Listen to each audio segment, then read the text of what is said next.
En ce début de mois de novembre, je me suis livré un exercice très sympa que je vous invite vous aussi à faire. J'ai calculé mon patrimoine net. Votre patrimoine net, c'est simplement ce que vous possédez, vos actifs, moins ce que vous devez, vos passifs. Si vous êtes jeune, ça sera généralement assez simple à calculer. Ça sera votre voiture plus vos comptes en banque, moins d'éventuels crédits que vous pourriez avoir. Si par contre vous êtes un peu plus âgé, ça sera peut-être un peu plus long, notamment si vous avez ce qu'on appelle des actifs illiquides. Les actifs illiquides, ce sont des biens que vous avez qui ont de la valeur, mais voilà, qui ne trouveront pas un acheteur ou un investisseur très rapidement.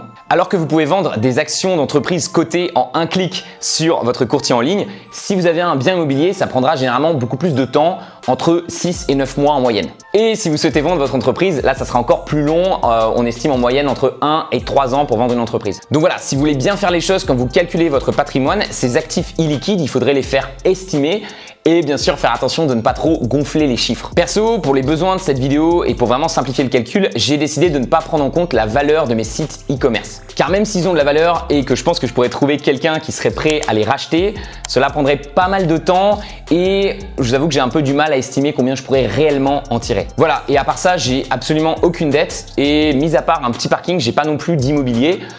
J'ai pas non plus de voiture, j'ai pas non plus de bateau, j'ai pas non plus d'œuvres d'art. Donc voilà, ça va être assez simple finalement à calculer et c'est cool parce que ça me donne vraiment un chiffre précis qui est justement pas gonflé, qui n'est pas basé sur des estimations. C'est vraiment de l'argent liquide qui est disponible sur mes comptes en banque et que je peux retirer rapidement si besoin. Et en faisant le calcul, voilà, ça m'a fait plaisir de voir que j'avais atteint le palier symbolique des 150 000 € de patrimoine. Niveau répartition, pour que vous voyez bien, il y a environ 100 000 € qui sont investis en bourse dans des actions américaines et 50 000 € qui sont disponibles sur différents comptes personnels et entreprises. Calculer votre patrimoine, c'est un exercice simple et rapide que je vous invite évidemment à faire. Malheureusement, on vous apprendra pas ça à l'école et pourtant, selon moi, c'est vraiment un essentiel, c'est une base, c'est un bon premier pas pour apprendre à mieux gérer votre argent. Un peu comme un check-up médical que vous feriez chez votre médecin pour savoir si vous êtes en bonne santé, calculer votre patrimoine avec vos actifs et vos passifs, c'est une bonne manière de connaître votre santé financière. Vous pouvez facilement mesurer et suivre votre patrimoine avec un simple fichier Excel. Personnellement, j'utilise Google Sheet et je vous ai mis le modèle que j'utilise avec les différents calculs en lien dans la description. Plus que le chiffre total, évidemment, ce qui est intéressant, c'est de voir l'évolution de votre patrimoine au fur et à mesure des mois et des années. Est-ce que il s'améliore ou au contraire, est-ce qu'il se détériore? Comme disait un chic type, ce qui se mesure s'améliore.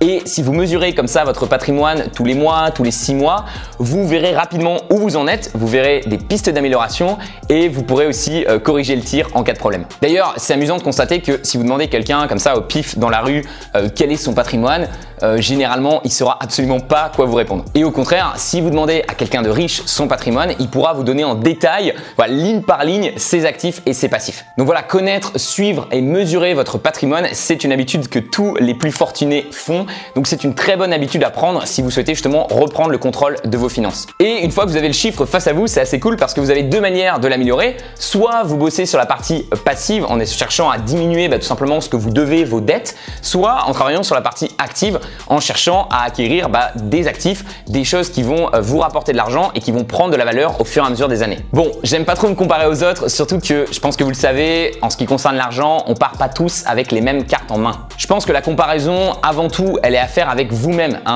Comparer votre patrimoine d'aujourd'hui à votre patrimoine d'il y a 1 an, d'il y a 2 ans, pour vraiment mesurer votre progression. Mais voilà, d'après une étude de l'INSEE datant de 2015, le patrimoine médian net d'un Français de moins de 30 ans était de 12 000 €. Pour ceux d'entre vous qui se souviennent plus trop de leur cours de maths du collège, la médiane, ça veut simplement dire que 50% des Français de moins de 30 ans ont moins de 12 000 € de patrimoine et 50% des Français de moins de 30 ans ont plus de 12 000 € de patrimoine. Dans les statistiques comme ça sur l'argent, on préfère généralement utiliser la médiane plutôt que la moyenne car la moyenne a tendance à gonfler avec les énormes patrimoines et du coup donner un chiffre pas très réaliste. Je me retrouve donc à avoir accumulé quand même 10 fois plus de richesse que ce que je devrais normalement statistiquement avoir à mon âge, sachant qu'en plus j'ai 25 ans, j'en ai pas 30. Donc voilà, je suis pas millionnaire, il y a des gens plus jeunes que moi qui ont beaucoup plus. Mais je sais pas ce que vous en pensez, j'estime qu'à seulement 25 ans, c'est un bon début. Sachant qu'en plus, 2/3 de cet argent, 100 000 € sont investis en bourse et donc à moins que je me mette à toucher à cette somme-là ou que l'économie s'effondre pendant 20 ans, cet argent devrait normalement prendre de la valeur au fur et à mesure des années sur le long terme. Ces actions devraient prendre environ 8% par an net d'inflation si on se base sur les données historiques. En plus de la croissance de mes actions, je touche aussi chaque mois quelque chose de très agréable, ce sont les dividendes.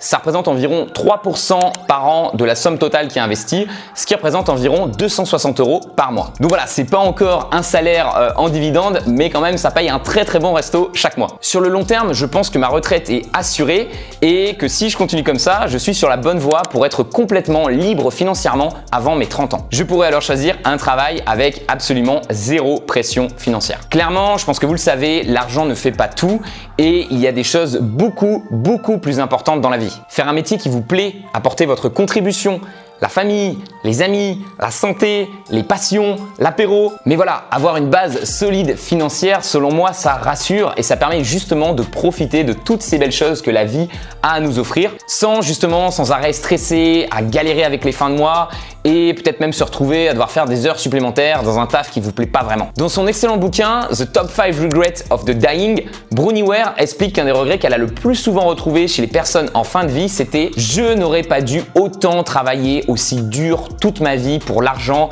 à courir, vous savez, un petit peu dans une roue sans fin. J'aurais dû apprendre à sortir un petit peu de ce système qui ne me rendait pas heureux et tout simplement plus profiter de mes proches. » Donc je sais pas pour vous, mais moi personnellement, je suis pas intéressé par les yachts et les voitures de sport. Je veux juste faire un métier qui me plaît, ne pas stresser à chaque fin de mois et avoir du temps libre pour profiter de mes passions et de mes proches. Avoir plus de liberté et plus de choix tout simplement. Je pense que c'est ce que l'argent apporte dans notre société et que c'est ok que vous en vouliez suffisamment. Par contre, attention, même si les revenus passifs et les gros patrimoines, ça peut faire envie, ça peut faire rêver, il n'y a pas de pilule magique. Il n'y a pas de secret. Pour en arriver à ce patrimoine, j'ai beaucoup travaillé, j'ai beaucoup sacrifié de choses et j'ai fait des choix radicalement différents de la moyenne des gens. Et en fait, c'est logique, hein. C'est en faisant des choix radicalement différents de la moyenne des gens que vous pourrez obtenir des résultats radicalement différents.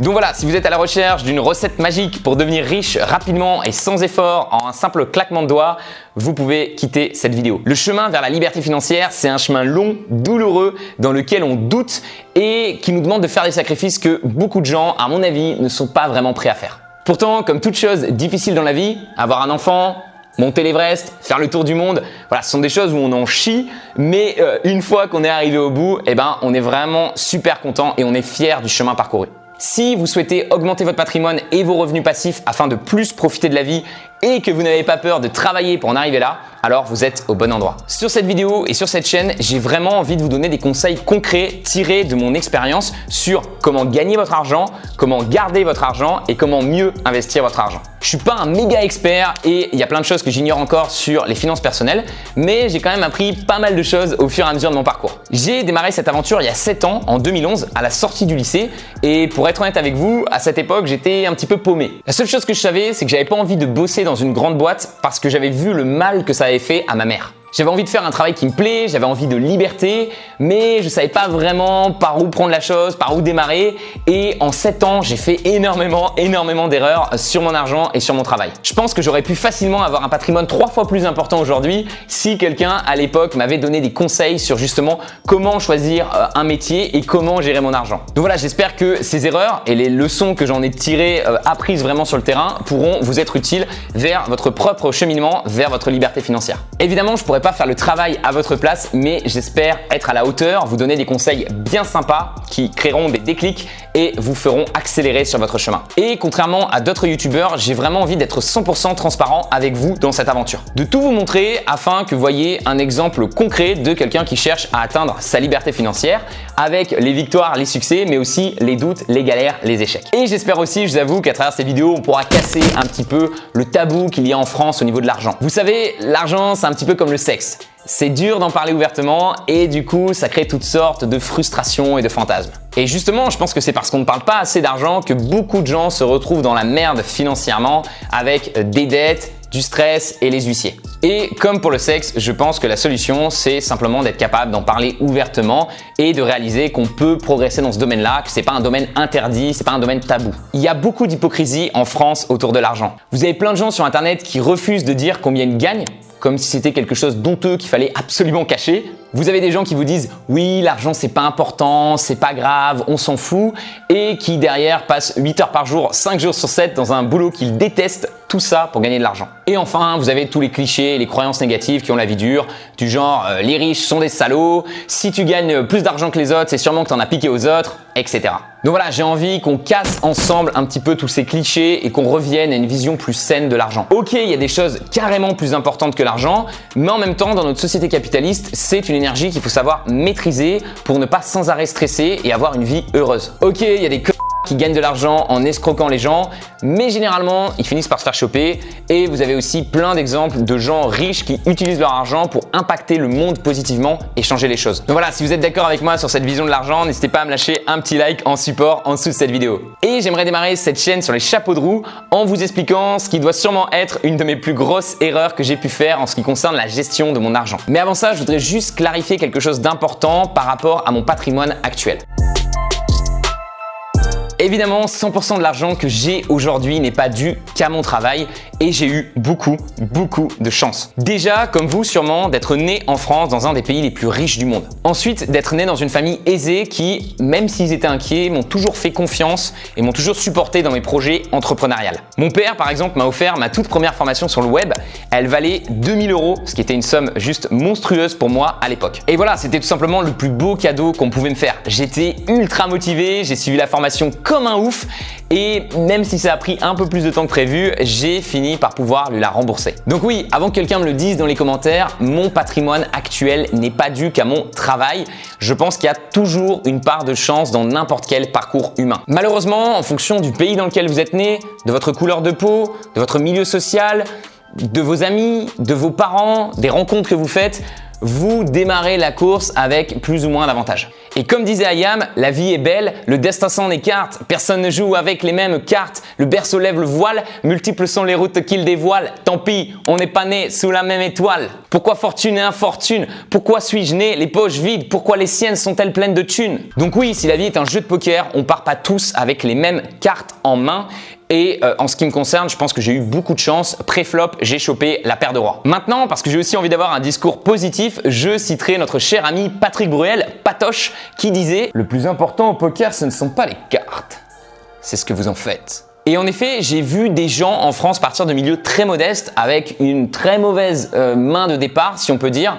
0 €, 0 contact, pas le bon milieu social, pas la bonne couleur de peau et pourtant, malgré tout ça, amasser une fortune. Et au contraire, j'ai vu des gens hériter de sommes gigantesques et finir ruinés. Vous avez sûrement entendu parler de ces gagnants du loto millionnaire qui, au bout de quelques années, n'ont plus rien et de ces acteurs, de ces sportifs payés des fortunes qui finissent quand même endettés jusqu'au cou. Ce qui est marrant, c'est que le premier réflexe quand on entend ces histoires, c'est de se dire franchement, ils sont vraiment débiles. Moi, t'inquiète que tu me donnes de l'argent, t'inquiète que je vais bien le gérer et que j'aurai aucun problème pour le garder. Mais dans la réalité, quand vous touchez réellement une grosse somme, c'est beaucoup plus compliqué que ce qu'on pense finalement parce qu'on passe d'un stade où on a très peu d'argent à beaucoup d'argent et c'est notamment pour ça que les gagnants du loto souvent se font accompagner sur plusieurs années par des professionnels. Pour être 100% honnête et transparent avec vous, j'ai moi-même touché un héritage d'environ 40 000 € lorsque j'ai perdu ma mère en 2015. Parce que je n'avais pas vraiment mérité cet argent et aussi parce que je savais pas trop ce que je faisais, je ne savais pas vraiment comment bien le gérer, je n'ai pas su le conserver. Et 2 ans plus tard, il ne me restait quasiment plus rien. À cause de cette erreur, on peut presque dire que je suis reparti de zéro en 2017. Contrairement à l'image un petit peu bingo qu'en donnent les films, les héritages sont pour moi souvent un cadeau empoisonné. Déjà parce qu'ils viennent avec un deuil et une tristesse immense. Voilà, moi aujourd'hui, je préférais avoir 0 € sur mes comptes, vidés, même endettés, et toujours avoir ma mère auprès de moi. Et puis souvent, parce qu'on n'a jamais eu de telles sommes sur notre compte, on réalise pas bien, on fait pas mal d'erreurs et voilà, on fait un peu n'importe quoi avec. Il y a cette blague apparemment qui tourne chez les notaires. En gros, les gens quand ils touchent un héritage, ils leur disent toujours « Oh là là, maître, il y a tellement d'argent, je sais pas ce que je vais en faire, j'en ai pas besoin d'autant, voilà, ça me dérange. » Et 6 mois plus tard, généralement, ces mêmes personnes, non seulement elles ont trouvé qu'est-ce qu'elles allaient pouvoir faire de cet argent, mais en plus, généralement, il reste plus grand chose. Avec cette expérience, j'ai quand même appris une chose importante. C'est pas combien tu gagnes qui est important, c'est combien tu gardes.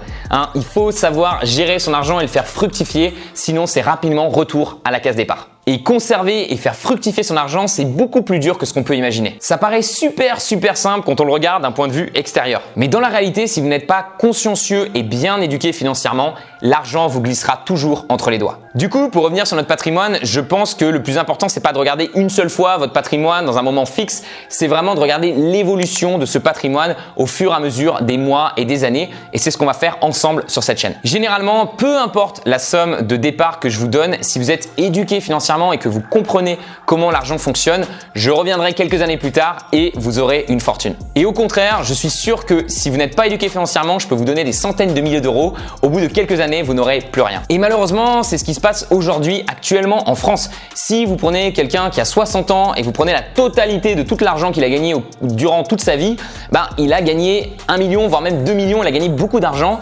Et pourtant, à 60 ans, à la fin de sa vie, en regardant sur ses comptes, il ne lui reste plus rien puisque cet argent lui a glissé entre les doigts. Elle a été dépensée et souvent, ces personnes-là sont tout simplement dépendantes de l'État pour assurer finalement leur retraite. Personnellement, moi, j'aimerais vraiment pas dépendre de l'État et c'est pour ça que je suis en train de me constituer ma propre retraite. Donc, le conseil que je peux vous donner, c'est n'attendez pas d'avoir de grosses sommes, n'attendez pas de toucher de gros héritages pour commencer à comprendre comment l'argent fonctionne et bien gérer la vôtre. Quand je parle de bien gérer votre vie financière, il y a pour moi 3 pôles qui sont importants, 3 compétences que vous allez devoir maîtriser. J'appelle ça la triade verte. Donc 1, comment gagner plus d'argent, c'est la partie offensive. 2, comment conserver plus d'argent, c'est la partie défensive. 3, comment bien investir l'argent qui a été économisé, c'est la partie construction d'actifs. Si vous maîtrisez bien ces 3 choses-là, vous pouvez mieux vous en sortir que 95% des gens et faire grandir votre patrimoine d'année en année. Enfin, souvenez-vous aussi que peu importe la situation financière dans laquelle vous êtes actuellement, avec les bonnes informations et une grosse dose d'action, vous pouvez grandement améliorer votre situation. Le secret de la réussite dans tous les domaines, que ce soit dans le sport, vos relations, vos finances, c'est 20% de bonnes informations sur ce qu'il faut faire et 80% d'actions de mise en pratique concrète, simplement apprendre sur le terrain en faisant les choses. Et je sais pas ce que vous en pensez, mais je pense qu'on a beaucoup de chance et qu'on vit à une époque géniale. Tout n'est pas parfait, mais on n'est plus au Moyen-Âge où quand vous naissiez dans une famille de paysans pauvres, à la fin de votre vie, vous étiez vous aussi un paysan pauvre. Aujourd'hui, avec les nouvelles technologies et Internet, il y a énormément d'opportunités que vous pouvez saisir pour augmenter votre patrimoine et gagner plus d'argent. Je me suis amusé à aller voir les stats. Sur cette planète, chaque jour, il y a 1700 personnes qui deviennent millionnaires. Et pour 80% d'entre eux, c'est une fortune qui a été gagnée par eux-mêmes. Ils viennent d'une classe moyenne, voire même pauvre, et ils n'ont hérité d'absolument aucune fortune. L'idée, c'est de se dire que si chaque jour, il y a plus de 1000 personnes qui deviennent millionnaires alors qu'elles partent d'une situation tout à fait normale, pourquoi moi je pourrais pas y arriver aussi à devenir millionnaire? Pourquoi vous ne pourriez pas y arriver? Contrairement aussi à ce que certaines personnes disent, je pense qu'on n'est plus à une période de dictature où vous savez l'information est contrôlée et gardée par des élites secrètes. Aujourd'hui, les meilleures informations sur l'argent, le business, l'investissement sont disponibles, sont facilement accessibles dans des livres et pour quelques dizaines d'euros, vous pouvez acheter ces livres et commencer à vous former sur ces sujets. Je vous ai d'ailleurs mis en lien en description mes livres préférés sur les finances personnelles en français et en anglais, n'hésitez pas à aller checker ça. Bref, tout ça pour vous dire, si vous le voulez, vous le pouvez. C'est qu'une question de mentalité. Donc engagez-vous et prenez la responsabilité d'améliorer vos finances. Et s'il vous plaît, ne jouez pas la victime comme font plein de Français à dire non mais c'est la faute de l'économie, c'est la faute de mon patron, c'est la faute de l'État, c'est la faute de mes enfants. Tout ça, c'est simplement des excuses qui vous empêchent d'avancer et qui font de vous une victime. Soyez 100% responsable de ce qui vous arrive, vous serez au contrôle de votre vie et vous pourrez changer les choses. Vraiment, sur cette chaîne, j'ai envie d'avoir une communauté de gagnants, de gens qui ne se cherchent pas des excuses, qui prennent les choses en main, qui sont force de proposition et qui trouvent des solutions par eux-mêmes. Si vous êtes quelqu'un comme ça, n'hésitez pas à vous abonner. Sinon, si vous préférez sans arrêt vous plaindre de la situation économique actuelle et débattre pendant des heures des nouvelles réformes du gouvernement, je pense que vous trouverez des chaînes YouTube beaucoup plus adaptées pour ça. Voilà, je crois qu'on va arrêter là parce que ça va faire une vidéo sinon un peu trop longue et puis en plus je commence à vraiment être en âge. Voilà, cette vidéo c'était un peu plus une introduction sur la philosophie de la liberté financière et c'était aussi l'occasion pour moi de vous montrer un petit peu mes résultats et mes erreurs. Je suis en train de préparer une autre vidéo qui fera suite à celle-ci dans laquelle je vous donnerai 3 conseils vraiment concrets cette fois-ci basés sur la triade verte. Je vous montrerai notamment le truc que vous devez développer pour augmenter drastiquement votre revenu, comment une veste à 2200 € m'a appris à à économiser de l'argent et le critère numéro 1 à respecter pour bien choisir vos investissements. Au moment où vous regarderez cette vidéo, elle sera peut-être déjà sortie. Si c'est le cas, vous pouvez cliquer sur l'ananas derrière moi pour aller la voir. Et si c'est pas le cas, attendez un petit peu, elle sera bientôt disponible. Dans tous les cas, j'espère que cette première vidéo vous a plu. N'hésitez pas à me dire ce que vous en avez pensé dans les commentaires. Et moi, je vous retrouve dans la prochaine. C'était Roman. Ciao!